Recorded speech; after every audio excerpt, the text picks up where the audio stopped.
Okay, numbers 7 and 14 on page 492 are very similar problems. We're asked to plot polar coordinates.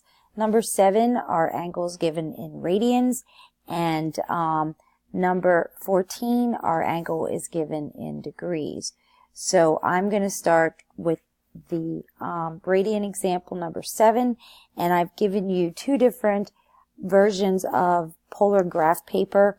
One is in radians and the other one is in degrees.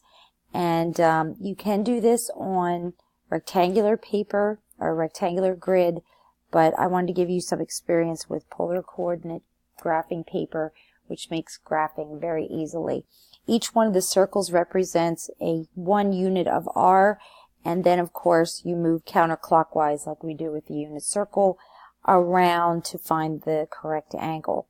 So with the first example, number 7, 3, 4 pi over 3.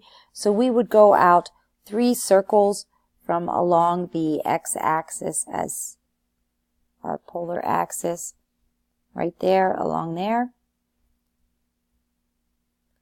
Count out 3 circles, 1, 2, 3, and then swing around to the angle 4 pi over 3, which would put us in the third quadrant. It would put us right there. That would be our P, and it's usually marked in this way. And we show the angle theta like that. Okay, so that would be our point 3, 4 pi over 3. And then for number 14, there are 2 ways we could plot this because now our R is negative.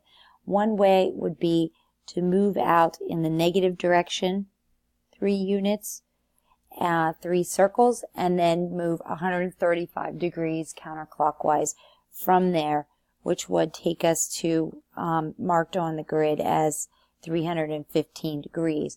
So we would end up right here. Or the other way you could do it would be to plot it normally along the positive polar axis, move 135 degrees, which would take us to our normal spot, and we would then go across the circle 180 degrees to indicate that it is negative. So what you would do then is you would start that way, go out 3, assume we're going up along here,